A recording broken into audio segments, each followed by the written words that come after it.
Hi, I'm Maxine Clancy and I am a transformational relationship coach.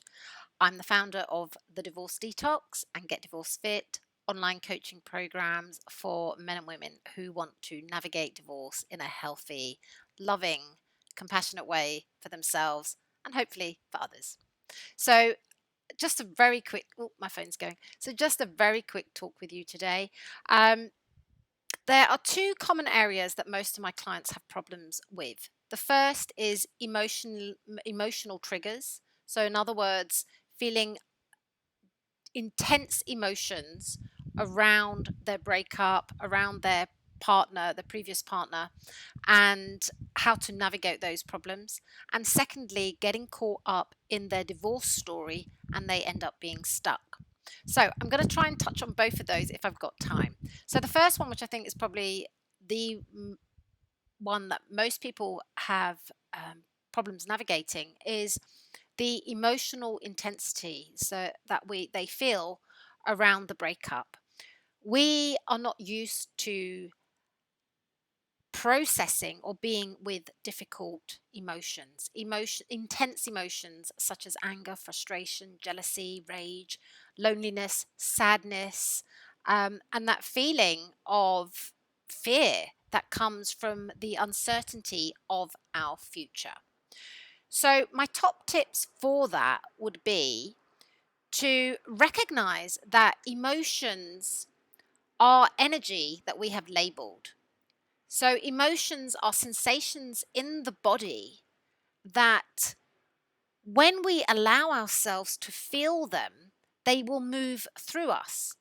It is because we generally suppress them, push them away, avoid them, maybe using food, alcohol, drink, numbing out on television, working so hard that we don't have to think about things. Because we tend to push them away, the feelings tend to stay around a lot longer. And the key thing is that underneath every feeling that you feel, there is a positive intent. In other words, the feeling is trying to help you to identify what it is that you need. So when we're feeling, really, really angry, it might be that we need to have better boundaries. It might be that somebody keeps invading our space emotionally, physically, um, in our mind space, etc., etc. And it might be a message for us to learn to engage into our power and exert healthy boundaries. It might be that we're angry because we want the truth about a situation or about something, or it might be that that anger is coming up because we're cross with ourselves, because maybe we broke our own rules, maybe we ignored red flags. It could be anything, but the emotion is there to help you to identify what it is that you need. So, one of my tips around this is to learn to be with your emotions. And one of the ways you can do this is, perhaps every evening when you've dealt with the kids and you've dealt with your day, when you're about to go to bed or you've got a bit of free time, private time, go to your room and just sit and be quiet. And take a few nice deep breaths in and take a nice few deep breaths out and become present to your body. And as you become present to your body, just imagine you're going in your body and you're listening. Scan your body, go like literally from head all the way through your body to your feet, and look to see where the feeling is. Ask yourself, what are you feeling? What am I feeling? And then listen and start to label and name the sensations. Is your body heavy? Are your shoulders tight? Is your stomach knotted?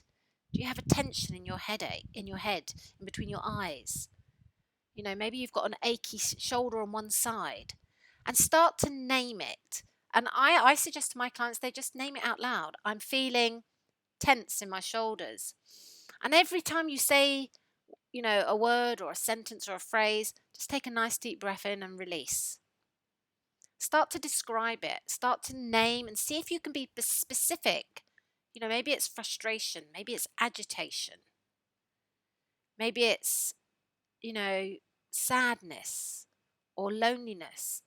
See if you can be specific. And then as you're doing that, describe it. Is there a color or a shape? Sounds like a strange thing to do, but it's actually really powerful in naming and observing what we are feeling. And then mirror it back. So, literally, as if you are mirroring it back, say to yourself, I can see you're feeling tense. I can see your shoulders are tight and you need to release. Yeah. Just keep naming it, because in the naming of it, it helps to take the tension, it helps to take and allow the emotion to be released.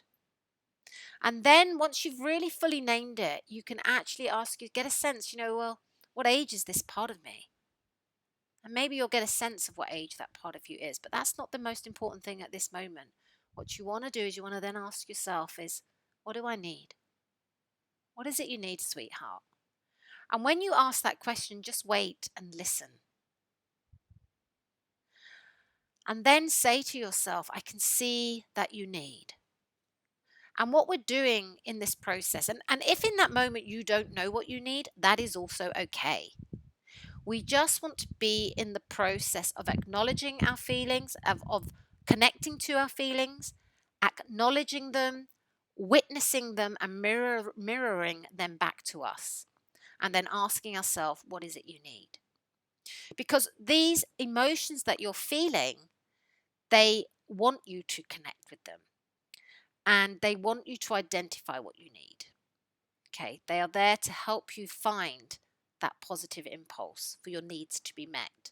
And in most relationships, our needs are not met, and we're constantly looking for the other partner to meet those needs. And when we can begin to meet them for ourselves, or to ask for help, not necessarily from the person we're estranged from, but when we can begin to ask for help, then that is us stepping into our adult selves and honoring ourselves, honoring our value and our worthiness in the world, to be loved, to be heard, to be seen. And so I hope that's really helpful. If you have any questions about that, then feel free to message me on Instagram, Maxine Clancy Coaching. The other thing I was just going to say, I've got a few minutes, about our stories. We get caught up in repeating our stories over and over and over. And our stories they're like this dialogue, this movie that's going on inside our head, full of our beliefs, our false perceptions, our false beliefs, our, um, you know, false behaviors and habits. And those stories keep you stuck. So one of the things you can do is you can start to journal, what is my story? What is it that I'm saying over and over and over?